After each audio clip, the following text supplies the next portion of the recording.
What's up, you guys? Adrian Zavala here, and I hope you're having a beautiful night tonight. I just wanted to hop on here and talk to you guys about four things, four tips on how to have amazing relationships. I figured that you know what, these things are in my heart, and I really want to share these things. So hopefully it reaches one of you, and maybe helps you improve your relationship. Maybe there's people in your life that you're not so close to, and that maybe you want to be a little more closer to them. So maybe these four things will help you improve relationships, or maybe even create amazing ones, or improve some that are already amazing. So anyways, guys, the fourth one is going to be more of a little story and self-reflection. So bear with me. So guys, tip number one is actually a marriage tip that I learned from a buddy of mine. I learned that earlier today, and he pointed out how let's see, what was it? Wedding, the word wedding, the words we come before I. So the words in the word wedding, the word we and I, right? The word we comes before I in wedding. And so that was just really cool to kind of think about, because it's so true that a lot of times we just forget that we're on the same team. So we just forget that we're on the same team, and and so when you're looking, if you're married, the words we come before I, and a lot of times, again, we just we argue, and it's not really about winning an argument. It's more about knowing, first of all, remembering that we're fighting the same the same fight, right? We're playing on the same team, where it's like you're in a football game, and it's like not the the guard isn't turning around and tackling the quarterback, right? Like that'd be crazy. So yeah, so we're playing on the same team, and so that's tip number one, guys. Remember that the words we come before I. It's gonna help you a lot whenever you're arguing, because things are gonna happen, right? There's gonna be disagreements, but remembering that you're on the same team, um, it's gonna be super helpful. And maybe you can take that into work, right? Maybe you're on the same team there, or maybe you can take that anywhere, right? Business or whatever. So that's tip number one. Tip number two is, whenever you meet somebody else, somebody new, or maybe you can have a reset on all your relationships. But whenever you go and to somebody, especially if they're new, and somebody's been trying to tell you about this person, like, oh, you know what? Let me actually give you a real life story. There's this new guy at work, and I won't even say any names because I know some people at work that actually watch this. But there's this new guy at work, and before he started, people were already telling me, before he came over to our department, people were already telling me, oh, you know what? I used to work with him at another supermarket, and he's so this, he's so that, and I was, they were telling me all this information about him, and I was just like, okay, cool, yeah. And that week, I actually heard John C. Maxwell. Anybody love John C. Maxwell? Just love that guy. He has so many good leadership points, and a lot of stuff about life that I really appreciate about John C. Maxwell. And I was reading, what was it? Obviously it was a leadership book, but I'll have to comment below. I can't remember the book right now, but I was reading, I think it was No Limits. I think that was the book. And he said that in one of his chapters, whenever you meet someone, just give them a 10. Basically, give them a 10. If you were to kind of like to grade somebody from a 1 to 10, 10 being like, when I look at you, you are an amazing person. You're a 10, right? And you respect them, right? All that stuff. And so when you give them a 10, regardless of what other people have told you, you're allowing that person to tell you what kind of boundaries you need to have. So let me get back to that example at work. In my head, I decided that this person was going to be a 10. Like, I don't care what anybody's telling me, this guy's going to be amazing, and I'm going to allow this new coworker, by the way that he treats me, by the way he performs at work, right? Maybe he's cleaning up after himself, maybe he's not.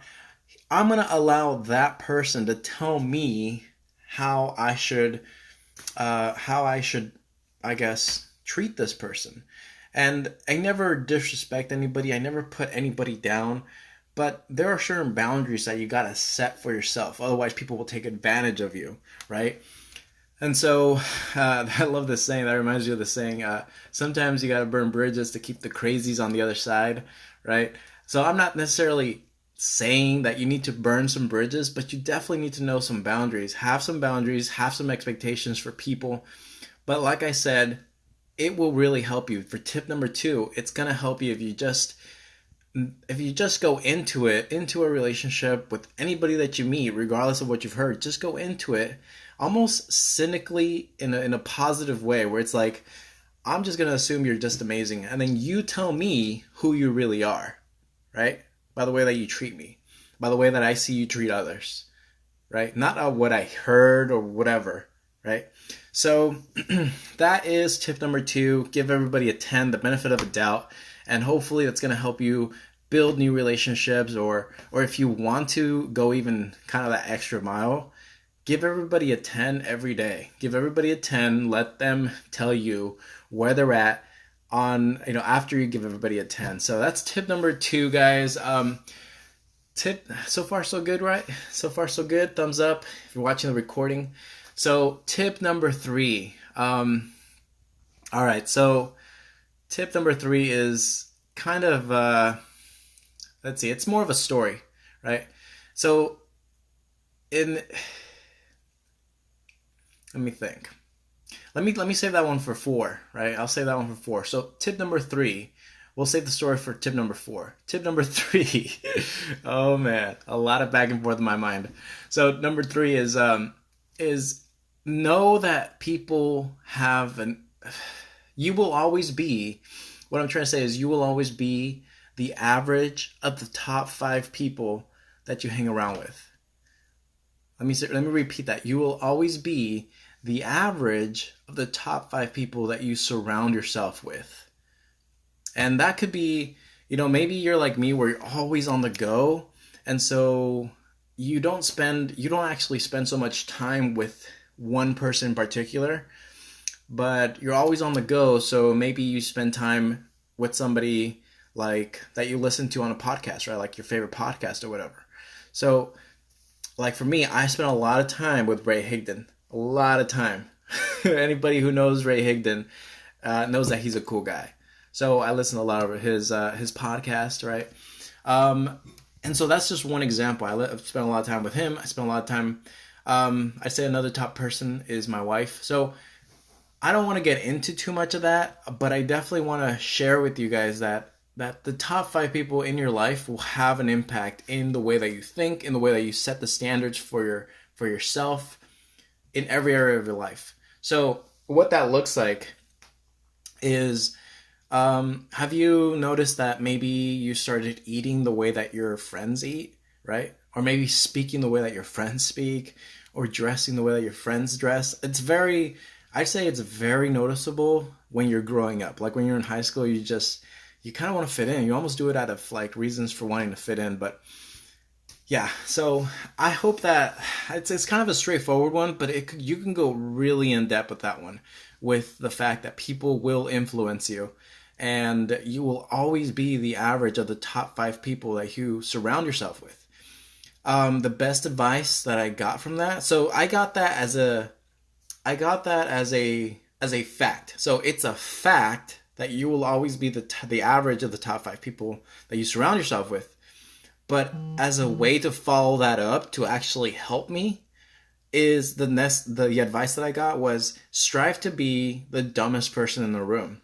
Strive to be the poorest person in the room, because or whatever it is that you're trying to improve, strive to be the most unhealthiest person in the room, because everybody else, the top 5 people that you're around, will actually help you step it up, right? So for example, if you're the healthiest one in the group of 5 and you're just constantly hanging out with these people, eventually, unless you're just rock solid and you're just not going to get off your fitness routine, eventually you start kind of giving giving into the let's go to no, let's go out to the bar instead of let me actually do my workout. You know what I mean? So a lot of people will be affected unless they're rock solid. They'll be affected by their association. So strive to be the the least person in the room in whatever area it is that you're trying to improve. If you're trying to improve your spirituality, strive to be the biggest sinner. I know that sounds crazy. Strive to be the biggest sinner in the room. But really, what it means is strive to surround yourself with holier people, right? With people who actually understand. Maybe they read the Bible, right? Or maybe they're a lot more prayerful. Whatever it is that you are trying to improve. I hope this helps you.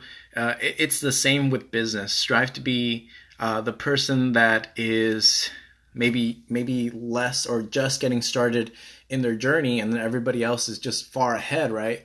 And so you're not comparing yourself, because then you really, you'd be really burned out. But you are watching them, you're learning from them. You're hearing their stories, and you're learning, and you're growing excited and all that good stuff, right? So strive to be that person, because you'll always be the average of the top 5 people that you surround yourself with the most. So think about that, guys. Think about the area of your life that you're just not happy about, and then think about the top 5 people and how are they doing with that, right? That's a good question. So finally, the 4th tip is, like I said, it's more of a story, and it's one of my most favorite stories because you'll see why.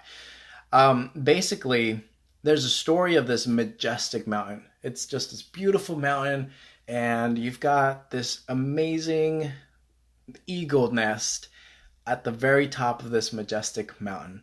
And so at the very top of this majestic mountain, this eagle nest had a couple eggs in there, maybe 4 eggs. Unfortunately, one of the eggs rolled down that majestic mountain down into a nice little chicken farm where they had, where you had those chickens. And so what happened is one of the chickens took that egg in, the eagle egg.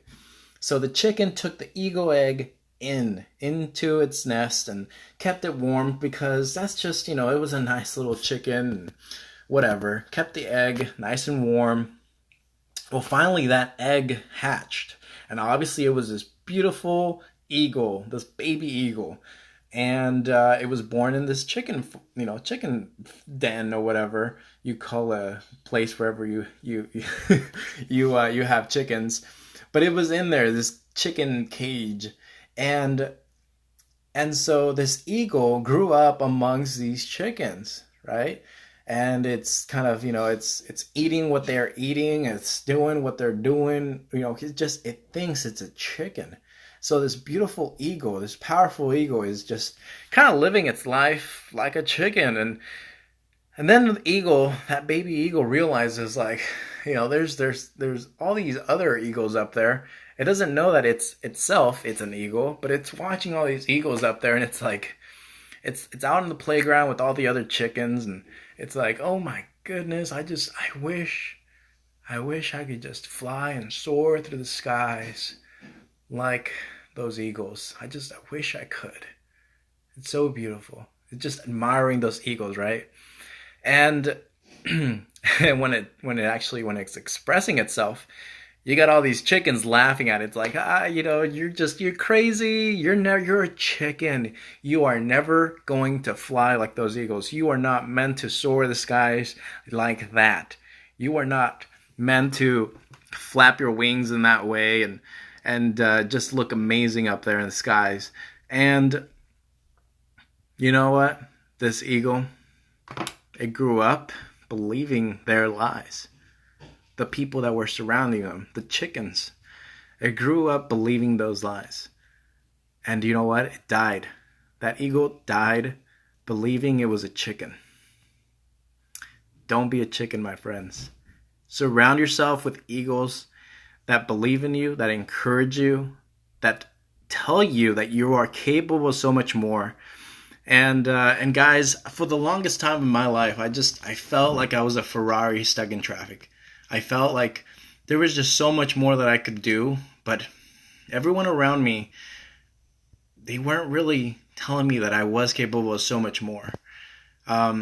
People at work were always telling me that I wasn't really capable of so much more, and I mean, definitely remember one of them telling me, giving me a little bit of their thoughts on what I was capable of doing. And unfortunately, I just remember those lies. I remember believing some of those lies to a certain degree. But but that feeling of my potential, it's never went away. It was in me. And thankfully that flame never burned out.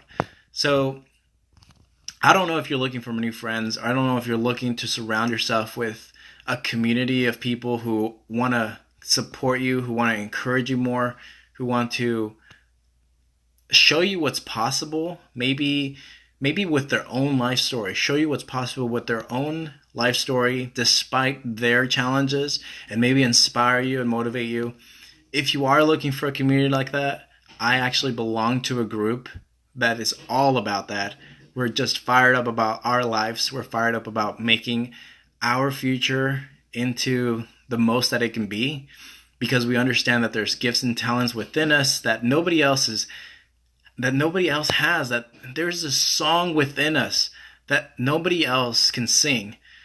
And we understand the importance of surrounding ourselves with good people who encourage each other. So if you are looking for a community that's like that, feel free to reach out to me. I'll be more than happy to tell you more about it. See if you want to be a part of it. It's an online community, so we got people from all across the nation, and Australia and the UK actually, and soon Germany. So it's just an amazing community, guys. We love each other in there. So anyways, guys, I hope the 4 tips, the 4th one being a metaphor, I hope it helps you think more about your relationships and how to reach out to people in a way where you're a little more powerful, because you respect yourself more and you respect others more. So I gotta go, guys. I'll talk to you guys later. Peace.